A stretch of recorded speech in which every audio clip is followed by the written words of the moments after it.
Di konten kali ini kita akan membahas terkait dengan salah seorang aktivis yang cukup dikenal namanya sampai hari ini. Dia adalah Munir atau nama aslinya adalah Munir Said Khalid. Dia lahir di Malang pada tanggal 8 Desember tahun 1965 dan juga Munir ini meninggal pada tanggal 7 September tahun 2004. Munir adalah anak ke-6 dari 7 bersaudara, dan Munir ini adalah salah satu aktivis hak asasi manusia yang sampai saat ini namanya masih membumi. Karena dari dahulu Munir sudah dikenal sebagai sosok anak yang sangat kritis dan peduli akan sosial. Munir juga pada saat mengenyam pendidikan di sekolah dasar, yaitu di SD Muhammadiyah 4 Batu. Saat itu, pada saat duduk di bangku kelas 6, ayah dari Munir mengembuskan nafas terakhirnya.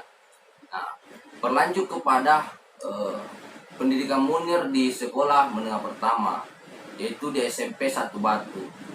Pada saat itu, sang guru mengenal sosok Munir adalah sosok yang sangat pemberani dan tidak tega ketika ada temannya yang kemudian dibully oleh teman-teman yang lainnya.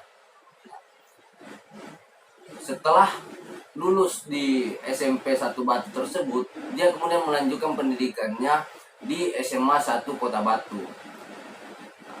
Singkat cerita, setelah Munir lulus di SMA 1 Kota Batu, Munir pun melanjutkan pendidikannya di Universitas Brawijaya Malang, dan Munir mengambil jurusan ataupun masuk di Fakultas Hukum saat itu. Nah, di kampus inilah Munir akhirnya aktif dalam organisasi-organisasi kemahasiswaan dan sebagainya, dan dia aktif dalam kegiatan kemahasiswaan seperti di Himpunan Mahasiswa Islam HMI, dan juga dia masuk di Lembaga Bantuan Hukum saat itu. Setelah Munir mendapatkan gelar sarjana hukumnya di Universitas Brawijaya, tahun 1991 Munir menjabat sebagai ketua di LBHI Surabaya. Kemudian tahun 1992 sampai 93 Munir sebagai koordinator divisi pembunuhan dan divisi hak sipil politik LBH Surabaya.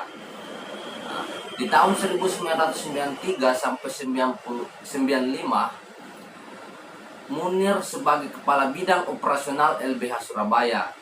Kemudian di tahun 1996 Munir sebagai direktur LBH Semarang. Nah, tahun berikutnya 1997 Munir sebagai wakil ketua bidang operasional. Tahun berikutnya kembali, yaitu di tahun 1998 Munir menjabat sebagai wakil ketua dewan pengurus YLBHI. Nah, lanjut kepada pada saat Munir mendirikan dan menjabat sebagai badan pekerja Komisi untuk Orang Hilang dan Korban Tindak Kekerasan, yaitu pada tahun 1998 sampai tahun 2001. Dan di dalam catatan sejarah juga bahwa Munir ini pernah menjabat sebagai ketua Dewan Pengurus Kontras, itu pada tahun 2001 kalau tidak salah. Nah, singkat cerita, dalam catatan sejarah bahwa Munir pada saat itu, pada saat menjabat di Imparsial, Munir mendapatkan beasiswa untuk melanjutkan pendidikan di Belanda, yaitu mengambil pasca sarjananya karena sudah lulus di Universitas Brawijaya, itu sarjana hukumnya. Kemudian dia ingin melanjutkan, dan akhirnya Munir mendapatkan beasiswa untuk melanjutkan pasca sarjananya. Nah, saat itu pada saat Munir itu diantar oleh sosok seorang istri tersayangnya ke Bandara Soekarno-Hatta.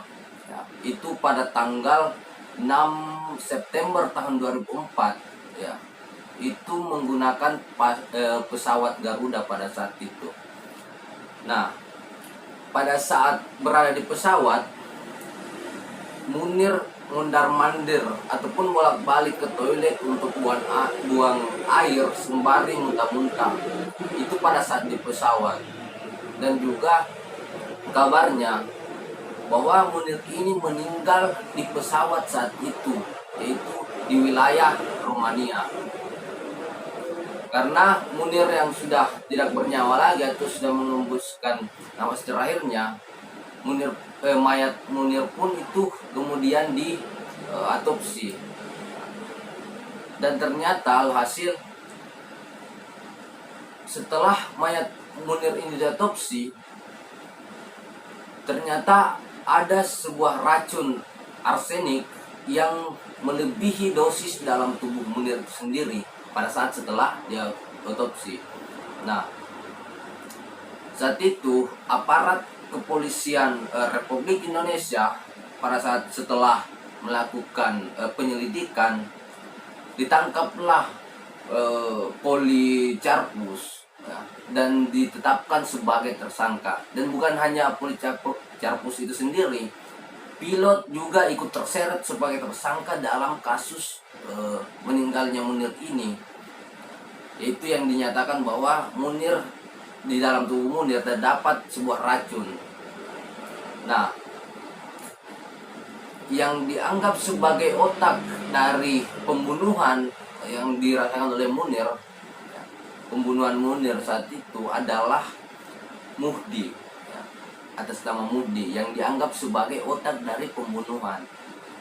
Dan dalam kasus ini Muhdi dianggap memiliki dendam terhadap sosok Munir itu sendiri, karena saat itu Munir sangat aktif menyuarakan kasus-kasus penculikan aktivis di tahun 1998, yaitu di bawah rezim ataupun kepemimpinan Soeharto, itu pada tahun 1998. Nah, ada tim yang